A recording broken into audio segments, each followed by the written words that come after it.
కలిగిన నాయకుడిని కాబట్టి నాలుగోసారి మళ్ళీ ప్రజలు ముఖ్యమంత్రిగా ఎన్నుకున్నారంటే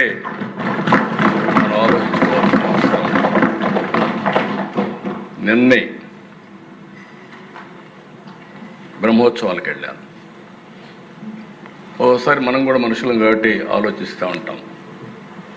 2003 తిరుపతిలో సిమ్స్లో నేను ప్రాణదానం కార్యక్రమం స్టార్ట్ చేశాను.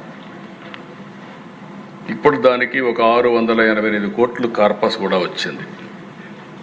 అది స్టార్ట్ చేసి నేరుగా బయలుదేరి పట్టు వస్త్రాలు దేవుడికి సమర్పించాలి, ప్రభుత్వ లాంఛనాలు ఎగ్జాక్ట్గా అలిపిరి.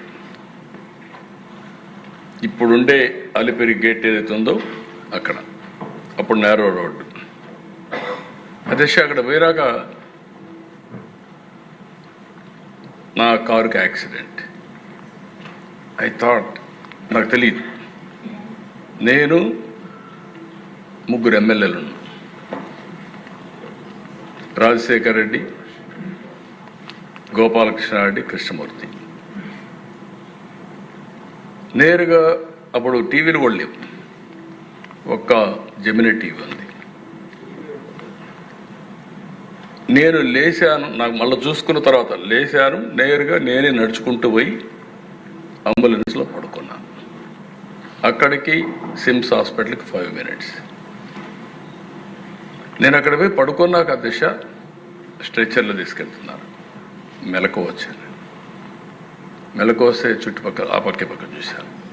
కలెక్టర్, ఎస్పీ ఇద్దరు ఉన్నారు. అప్పుడు చూసి కలెక్టర్ని, ఎస్పీని అడిగాను, ఏం జరిగిందన్న. బ్లాస్ట్ సార్, నక్సలైట్స్ బ్లాస్ట్ చేశారు అన్నాడు. అప్పుడు నాకు రీకలెక్షన్ కూడా, అంటే ఆ స్పర్ ఆఫ్ ది మూమెంట్ ఏం జరిగిందో తెలియదు, ఎందుకు తెలియదు అని అడిగితే డాక్టర్లు చెప్పినటువంటి అడ్వైస్, ఒక్కొక్కసారి మైండ్ ఆ నిమిషం బ్లాక్ అవుతుంది, బ్లాక్ కాకపోతే అక్కడి నుంచి ప్రాబ్లం వస్తుంది కాబట్టి బ్లాక్ అయి మళ్ళీ రిలీజ్ చేస్తుందని చెప్పే పరిస్థితికి వచ్చారు. అలాంటి సంఘటనలో 23 క్లేమోర్ మైన్స్ బ్లాస్ట్ చేస్తే నేను బయటపడ్డానంటే నిన్న 22వ సంవత్సరం 23వ సంవత్సరం మళ్ళీ వెంకటేశ్వర స్వామికి పట్టు వస్త్రాలు ధరించి నేను ఆశీస్సులు తీసుకొని వచ్చాను. అంటే ఏంటి అధ్యక్ష ఇది సాధ్యం అంటే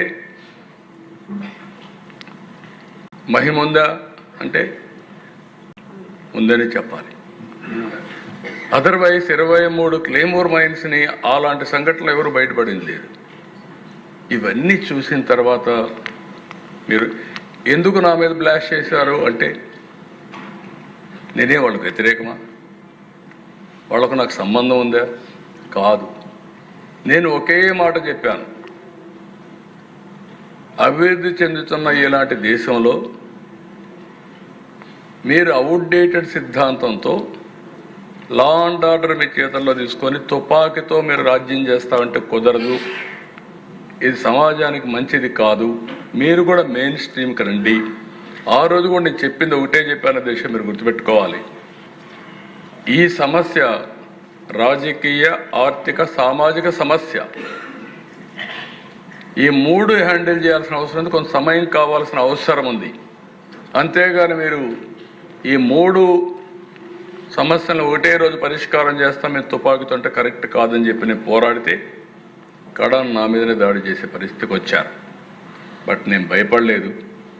ప్రజలకు రక్షణగా ఉండాలని, ప్రజల ఆస్తులు కాపాడాలని, ఈ రాష్ట్ర భవిష్యత్తు కోసం నా ప్రాణాలు పోయినా పర్వాలేదని కష్టపడ్డాను తప్ప ఎక్కడ ఆలోచించలేదు. ఒక్క నిమిషం కూడా వెనక్కి పోలేదు. రాయలసీమ ఎన్ని ఫ్యాక్షన్స్ అండి, మామూలు ఫ్యాక్షన్స్ కాదు దిశ. ఈ రాజకీయాలు ఎట్లుండేటంటే ఒకప్పుడు రాయలసీమ అంటే సినిమాలు కూడా, ఇప్పుడు బాలకృష్ణ గారు అందరూ ఆల్ సినిమాలని రాయలసీమ అని వచ్చారు. ఇప్పుడు సినిమాలు కూడా మీకు తగ్గిపోయినాయి. రాయలసీమ పౌరుషాలు లేవు. ఇప్పుడు రాయలసీమ రథాలసీమ అయిపోతా ఉంది. రేపు రాబోయే రోజుల్లో వేరే ప్రాంతాలకు మీరు హీరోస్ని తీసుకోవాలి, కథలు తెచ్చుకోవాలి తప్ప రాయలసీమ అనేది వచ్చే పరిస్థితులు కూడా లేరు. ఐ రిమెంబర్ అధ్యక్ష, రాయలసీమలో పట్టుదల పెట్టుకునేవాళ్ళు. ఒక్క మాట చెప్పాలంటే ఫ్యాక్షన్లో, రోడ్ యాక్సిడెంట్లో, తీవ్రవాదుల వల్ల చనిపోయినటువంటి పిల్లలకి నేను కుటుంబ పెద్దగా ఉండి చదివించాలని ఎన్టీఆర్ మెమోరియల్ స్కూల్ పెట్టాను. నేను అక్కడ చదివించాను. చదివించిన తర్వాత ఆ పిల్లల్ని ఒకరోజు ఇంటరాక్ట్ అయ్యాను పోయి, ఏంటి బాబు ఏమవుతామని. సార్ చదువుకుంటాం, మీరు చదివిస్తున్నారు, చదువుకున్నాక ఇంటికి వెళ్ళి మా నాన్న చంపాడు కదా, అతన్ని చంపి తర్వాత ఆలోచిస్తాను. అంటే అక్కడ ఏ విధంగా అయితే ఆడవాళ్ళు కూడా మన సాంప్రదాయ ప్రకారం, హిందూ సాంప్రదాయ ప్రకారం ఈ కుంకుమ ఇవన్నీ తీసేసి ఇవన్నీ